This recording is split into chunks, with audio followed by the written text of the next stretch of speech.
ప్రభునామం స్తోత్రములు. SRK channel వీక్షకులందరికీ నా హృదయపూర్వక వందనం చెల్లిస్తున్నాను.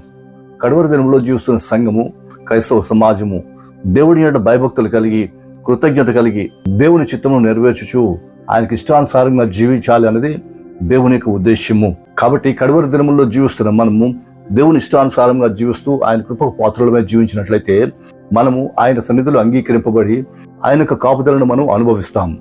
అయితే ఈ మధ్య కాలంలో రగులుతున్న అంశం ఏమిటంటే కాలిఫోర్నియా వైల్డ్ ఫైర్, అంటే కాలిఫోర్నియా కార్చిచ్చు. ఈ కాలిఫోర్నియా నగరం అందాలకు ఆలయము.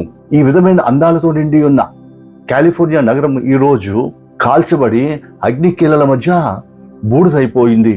ఆ నగర వాసులు నివాసమును కోల్పోయిన వారే, వారి జీవనమును కోల్పోయిన వారే, వారి యొక్క స్థితిని సమస్తమును కోల్పోయి ఈరోజు ఆ బూడిదలో వారు పొరలాడుచున్నట్లు మనకు కనిపిస్తుంది. కాలిఫోర్నియా అందాల గురించి ఒకసారి మనం ఈ క్లిప్ చూసినట్లయితే కాలిఫోర్నియా అందం గురించి మనము చూడగలము.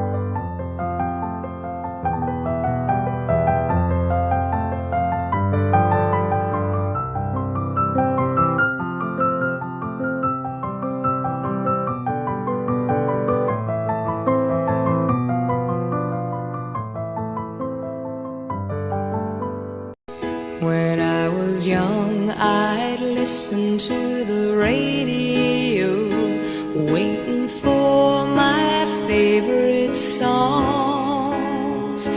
When they played, I'd sing along. It made me smile. Those were such happy times, and not so long ago. ఇట్టి విధమైన అందాలతో తులతొక్కుతున్న ఈ కాలిఫోర్నియా నగరము అమెరికాలో సంపన్న రాష్ట్రములలో ఒకటి.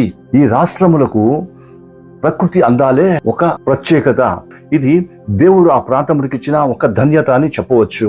విస్తారమైన భూభాగము, ఎటు చూసిన పచ్చదనము, అందమైన బీచులు, లోయలు, కొండలు, ఈ విధముగా ఆ ప్రాంతం యొక్క అందము వర్ణనాతీతము. వ్యవసాయ సంపద ఆ దేశం యొక్క ఆర్థిక వ్యవస్థకు వెన్నెముక. ఇట్టి విధమైన ప్రాకృతిక అందాలు కలిగిన దానిని బట్టి ప్రపంచ చలనచిత్ర పరిశ్రమ హాలీవుడ్ ఇక్కడ నిర్మింపబడింది. దీనికి తోడు అనేకమైన పర్యాటక కేంద్రములు ఈ ప్రాంతం యొక్క సొంతము. ఇంతేకాక డిస్నీ వరల్డ్ అనే ప్రపంచ స్థాయి వినోద కేంద్రము ఇక్కడ నిర్మింపబడి ఉన్నది. ఇది ఈ ప్రాంతమునకు మానవ నిర్మిత ప్రత్యేక ఆకర్షణ. ఈ ప్రాంతంలో ప్రపంచ స్థాయి సినీ రంగ పరిశ్రమ ఉండటాన్ని బట్టి, ప్రపంచ స్థాయి వినోద కేంద్రము ఉండటాన్ని బట్టి ఈ ప్రాంతంలోనే సినీ నటులు, సినీ దర్శకులు, సినీ రంగ ప్రముఖులు, ఇంకా ప్రపంచ ప్రఖ్యాత ప్రముఖులు తమ నివాసములను ఏర్పాటు చేసుకొని ఇక్కడ విలాసవంతమైన జీవితం గడుపుతున్నారు. ఈ విధంగా ప్రపంచ స్థాయిలో వినోదములకు ఆలయముగాను, విలాసవంతమైన నగరముగాను ఈ ప్రాంతము పేరు సంపాదించుకున్నది. దీనిని బట్టి ఇక్కడ నిర్మింపబడిన ఈ డిస్నీ వరల్డ్ అనే వినోద కేంద్రమును దర్శించుటకు ప్రపంచ నలుమూలల నుంచి సందర్శకులు ఈ ప్రాంతమునకు వస్తూ ఉంటారు. ఈ విధంగా ప్రపంచ దృష్టిని ఆకర్షించిన దానిని బట్టి ఈ కాలిఫోర్నియా, ఫ్లోరిడా నగరము అమెరికాకు తలబానికంగా నిలబడింది. ఇక్కడ హాలీవుడ్ యొక్క అందములను తిలకించుటకును, డిస్నీ వరల్డ్ వినోదమును అనుభవించుటకును ప్రపంచ నలుమూలల నుంచి వచ్చుచున్న సందర్శకులతో ఆ ప్రాంతము నిత్యము నిండి ఉంటుంది. ఈ విధముగా కాలిఫోర్నియా స్వతహా ప్రాకృతిక అందం కలిగినదై ఉండి, ప్రకృతి సిద్ధముగా సంపన్నమైనదై ఉండి, సందర్శకులను బట్టి వచ్చుచున్న రాబడిని బట్టి, అక్కడ వారు గడుపుచున్న విలాసవంతమైన జీవనమును బట్టి ఆ ప్రాంతము భూతల స్వర్గముగా పరిగణింపబడుతూ ఉండింది. దీనిని బట్టే ప్రపంచ నలుమూల నుంచి సందర్శకులు సమయమును కల్పించుకొని ఆ ప్రాంతమును దర్శించుటకు వెళ్తూ ఉంటారు. ఇట్టి విధంగా కాలిఫోర్నియా, ఫ్లోరిడా నగరములు ప్రపంచ దృష్టిని ఆకర్షించి ప్రపంచంలో ఉన్నతమైన స్థితిని అనుభవించున్న రాష్ట్రము. అయితే ఈ నగరము తనకు కలిగిన ప్రాకృతిక అందమును బట్టి, ప్రపంచ దృష్టిని ఆకర్షించినట్టి నిర్మాణములను బట్టి, వారికి వచ్చుచున్న రాబడిని బట్టి వారు నిర్విచారమైన జీవితంలో అనుభవిస్తున్నారు. ఈ విధంగా వారు అనుభవించిన నిర్విచారమైన జీవితమును బట్టి మధించిన వారై దేవునిని లేక సృష్టికర్తను విస్మరించి చివరికి దేవునిని హేళన చేసే స్థాయికి ఎదిగిపోయినారు. ఈ క్లిప్ లో ఒకసారి చూడండి. God, creator of the universe, zero mentions. No surprise in this godless town. ఈ క్లిప్ లో చూసిన దానిని బట్టి ఇక్కడ 82వ ప్రపంచ చలనచిత్ర అవార్డుల కార్యక్రమం జరుగుతున్నది. ఈ అవార్డుల కార్యక్రమంలో ఆమె మాట్లాడుతూ దేవునిని ధిక్కరించి సృష్టికర్తను వెక్కిరిస్తున్నట్లు ఇక్కడ కనిపిస్తుంది. దేవుడు లేని నగరంగా తమ నగరం గురించి చెప్పుకుంటున్నారు. దీనికి కారణం ఏంటంటే ఆ నగరం అనుభవించున్న సమృద్ధి, ఆ నగరం అనుభవించున్న విలాసవంతమైన జీవితము, ఆ నగరం అనుభవించిన ప్రకృతి సిద్ధమైన అందాలు, ఆ నగరంలో కలిగిన వ్యవసాయ సంపద, వీటన్నిటిని బట్టి వారు మదించిన వారు ఈ నిర్విచారమైన జీవితమునకు తమ కృషియే తామే కారకులమని చెప్పుకుంటూ దేవునితో పని లేదు అన్న విధముగా వీరి హృదయములు తయారైనట్లు ఇక్కడ కనిపిస్తుంది. అయితే ఇదంతయు వారికి అనుగ్రహించిన దేవుడు నవ్వుచూ ఉన్నాడు. ఈ దేవుడు దీర్ఘశాంతుడు, దయాళుడు, కృపా సమృద్ధి గలవాడు. అదే సమయములో అదే దేవుడు మరొక కోణములో దహించు అగ్ని అయి ఉన్నాడు. సో ఈ రెండు కోణములు కలిగిన దేవుడు వీరి యొక్క ప్రవర్తనలను బట్టి, క్రియలను బట్టి వీరు నాశనంకు సిద్ధపడుచుండగా వారు ఆ విధంగా నాశనమైపోయి కొట్టివేయబడ్డ దేవుడికి ఇష్టము లేక దయాదాక్షిణ్య పూర్ణుడైనది ఈ దేవుడు తన కృపను బట్టి వారితో మాట్లాడినట్టు కనిపిస్తుంది. ఎందుకంటే దేవుడు ఏ క్రియ జరిగించినప్పటికీ తన ప్రవక్తకు బయలుపరచకుండా చేయను అని ఆమోసు గ్రంథం 3వ అధ్యాయం 7వ వచనంలో చెప్పి ఉన్నాడు. అదే విధంగా ఈ ప్రాంతం కూడా దేవుని దృష్టికి కోపం పుట్టించినదే, దేవుని యొక్క ఉగ్రతకు నిర్ణయమై ఉండగా ఆ విధంగా ఆ ప్రాంతము నాశనమైపోట, ఆ ప్రాంత జనులు కొట్టివేయబడట దేవుడికి ఇష్టము లేక దేవుడు ఆ ప్రాంతమునకు తన కుమార్తె ద్వారా హెచ్చరిక పంపించి ఉన్నాడు. క్లిప్ చూడండి. Los Angeles, there is a wrath coming to this city, and I prophetically speak it out loud as a warning. You think all this debauchery, all this sin is going unnoticed? You think getting drunk, smoking weed, sex before marriage, homosexuality, transgender, all of that, you think that God doesn't see it? God says it's an abomination. వారు తమ శిక్షను తప్పించుకున్నట్లు మారు మనసు పొందాలని ఈమె ద్వారా దేవుడు హెచ్చరిక పంపించి ఉన్నాడు. కానీ ఎవరు ఆమె మాటను లక్ష్యం చేయక ఆమె మాటను వినిన వారు కాకపోయారు. అనంతరము ఈ చలనచిత్ర అవార్డుల కార్యక్రమం ప్రారంభమైనది. ఈ కార్యక్రమములో పైన చెప్పిన విధంగా దేవుడినే విక్కరించి దేవుని మీదనే తమ్మును తాము హెచ్చించుకున్నారు. అందుకే వారు దేవుని యొక్క ఉగ్రతను చవి చూడవలసి వచ్చింది. ఆ ఉగ్రత ఫలితముగానే ఏ ప్రకృతి అందాలను బట్టి వారు హెచ్చించుకున్నారో, ఏ ప్రకృతి సంపదను బట్టి వారు అహంకరించారో, దాని ద్వారానే దేవుడు తన ఉగ్రతను వారి మీదకి పంపించాడు.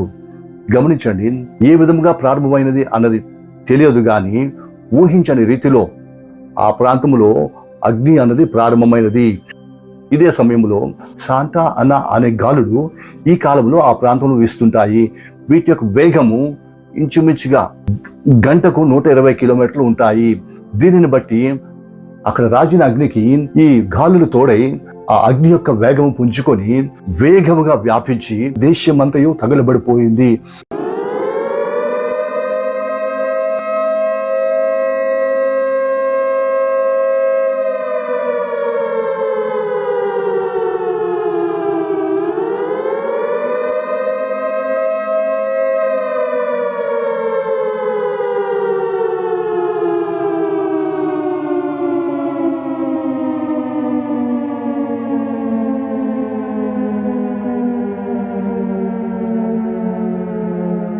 దీని నుంచి తప్పించుకున్నట్టుకు అవకాశం లేకుండా పోయినది.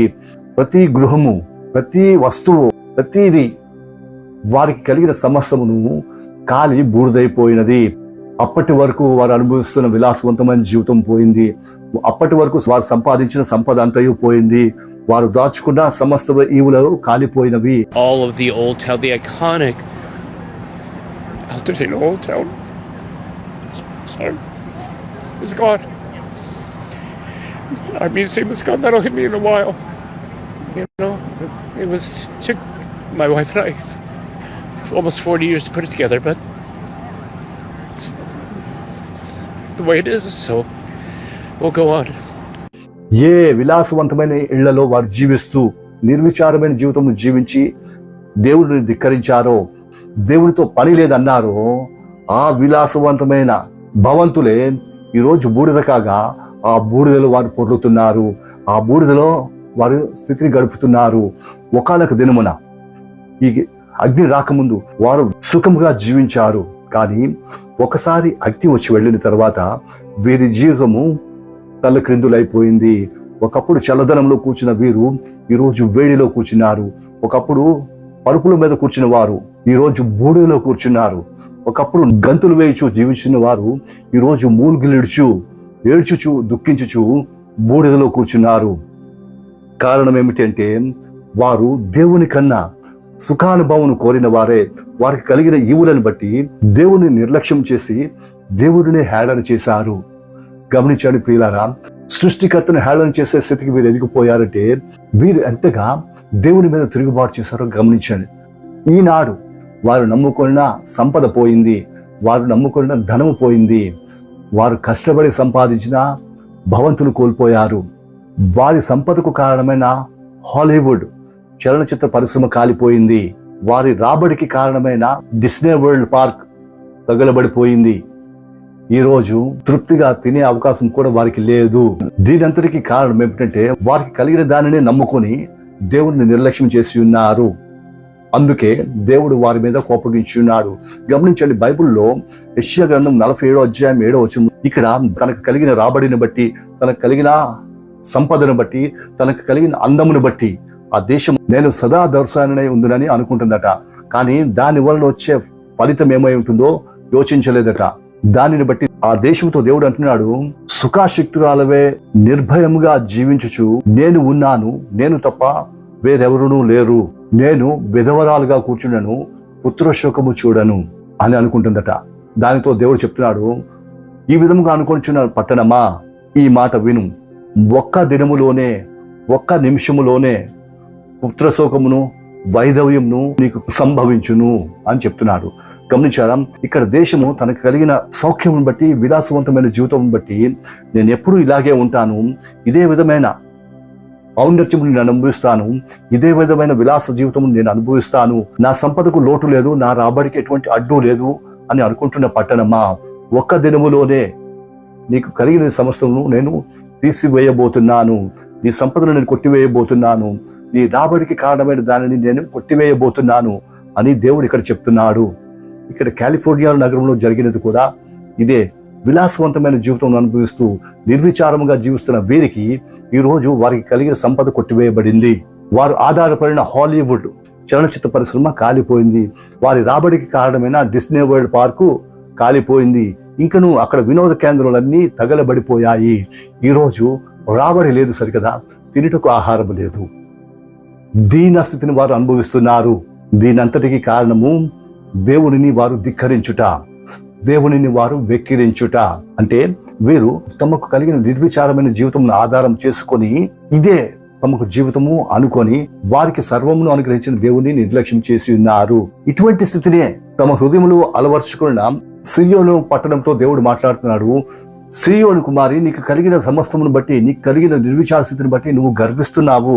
గర్వించి మెడచాచి చూచుచు అంటే దేవుని మీదే ఓరచూపులు చూచుచు, కులుకుతో నడుచుచు అంటే సుకుమారమైన నాటక నడుచుచు, కాళ్ళ గజ్జలను మ్రోగించుచు అంటే నిన్ను అందరూ చూచినట్లు నిన్ను నీవు కనపరుచుకొచ్చున్నావు. అయితే నేను నీ నడినెత్తిని బోయడు చేయబోతున్నాను. వారికి కలిగిన సమస్తము నేను కాల్చివేయు దినమున ఈనాడు దేనిని బట్టి అయితే వారు గర్వించుచున్నారో, ఏ విధమైన ఓరచూపులు వారు చూస్తున్నారో దానికి ప్రతిగా వారిని దీనస్థితికి దిగజారుస్తాను. ఈనాడు వారు అనుభవిస్తున్న విలాసవంతమైన జీవితమును బదులు వారికి బూడిదనిస్తాను. వారి అందములకు ప్రతిగా వారికి వాతనిస్తాను.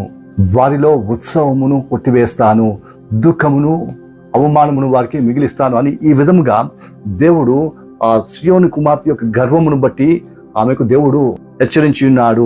యెషయా గ్రంథం 3వ అధ్యాయం 16 నుంచి 26 వచనం వరకు ఇదంతా మనకు కనిపిస్తుంది.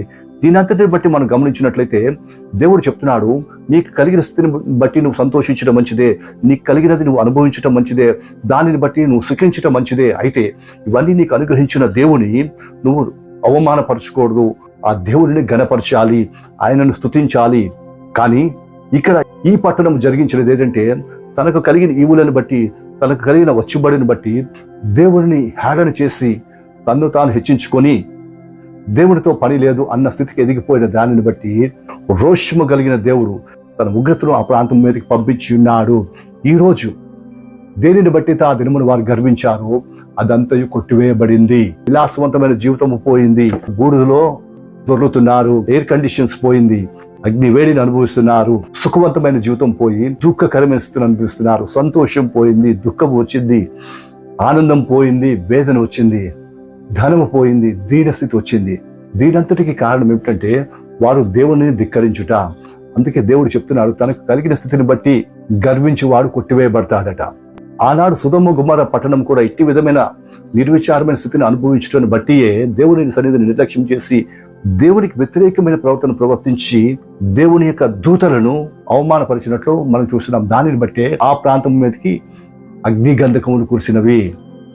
అదే విధముగా ఈరోజు దేవుని మీద మీరు చేసిన తిరుగుబాటుని బట్టి తెలియని రీతిలో అగ్నిని రాజబెట్టి ఆ అగ్నిని బట్టి ఆ దేశమంతయు తగలబడిపోయినట్లు జరిగినది.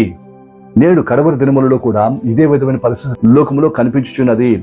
నేడు మానవులు హ్యూమరాయిడ్స్ తయారు చేసి దానికి మేధస్సును కలిగించి దానినే దేవునిగా రూపించే స్థితికి ఎదుగుచున్నారు. దీనిని బట్టి రానున్న కొన్ని సంవత్సరంలో లోకము దేవుని విస్మరించి దేవునితో పని లేదు అన్న స్థితికి ఎదగబోతున్నది. దానికి ఇప్పటి నుంచే కార్యక్రమములు జరుగుతున్నవి. ఆ దినము వచ్చినప్పుడు ఈనాడు కాలిఫోర్నియా ఏదైతే అనుభవిస్తుందో అదే పరిస్థితి లోకమంతటి మీదకి రాబోతుంది.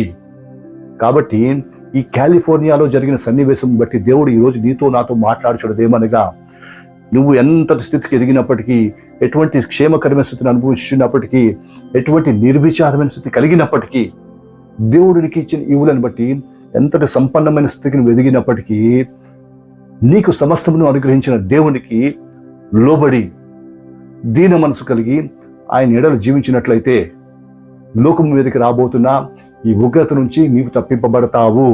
కాబట్టి ఈ దినమున దేవుడిచ్చిన హెచ్చరికను బట్టి మనలను మనము తగ్గించుకున్న వారమే, మనకు కలిగిన క్షేమస్థితిని బట్టి, మనకు కలుగుచున్న ఈవులను బట్టి దేవుని గణపరిచిన వారమే నిత్యము మన జీవితంలో దేవునికి సమర్పించుకొని జీవించినట్లయితే లోకం మీదకి రాబోతున్న ఈ ఉగ్రత నుంచి మనలను కాపాడుతాడు. ఇప్పటికీ కాలిఫోర్నియాలో అగ్నికేలలు ఎదుగుచూనే ఉన్నవి కానీ తగ్గుటలేదు. కాబట్టి ఒక క్రైస్తవుడిగా, దేవుని బిడ్డగా తగలబడిపోచున్న ఆ కాలిఫోర్నియా గురించి ప్రార్థన చేయాలి. ఇది దేవుని బిడ్డగా దేవుడు నీ మీద పెట్టిన భారము. కాబట్టి నీవు నేను ఈరోజు కాలిఫోర్నియా గురించి ప్రార్థించవలసిన వారమై ఉన్నాము. ఈ విధంగా ప్రార్థించడం వలన దేవుని ఉద్దేశమును నెరవేర్చిన వారమై ఆ కాలిఫోర్నియా వాసులు దేవుని వైపు తిరిగినట్లయితే వారు రక్షింపబడతారు. దీనంతటిని బట్టి మనం నేర్చుకోవాల్సింది, మనం హెచ్చింపబడిన కొలది దేవుని సన్నిధిలో తగ్గింపబడిన వారమే జీవించాలి. అదే సమయంలో ఆ ప్రాంత వాసుల కొరకు మనము ప్రార్థన చేయాలి, వారి యొక్క క్షేమం కొరకు మనం ప్రార్థన చేయాలి. అట్టి విధమైన జీవిత విధానమును దేవుడు మనందరికీ అనుగ్రహించును గాక. ఆమేన్. ప్రార్థన చేసుకుందాం. స్తోత్రం తండ్రి, వందనములు. ఇంతవరకు కాలిఫోర్నియాలో కారు చిచ్చును గుర్చి దానికి కారణమైన వారి యొక్క నిర్విచారమైన స్థితిని, వారి యొక్క గర్వమును బట్టి మాతో మాట్లాడినందుకు వందనములు. నీవు మమ్మల్ని హెచ్చించుచున్న కొలది నీ సన్నిధిలో తగ్గించుకొంచు నీ క్షేమమును అనుభవించినట్లు మాకు సహాయం చేయండి. కాలిఫోర్నియా ప్రాంతంలో ఒకసారి దృష్టించి చెలరేగుతున్న మంటలను చల్లార్చి వారు మారు మనసు పొందినట్లు వారి హృదయం తెరిచి మీరే మహిమను పొందండి. యేసు నామములో అడుగుచున్నాం తండ్రి. ఆమేన్.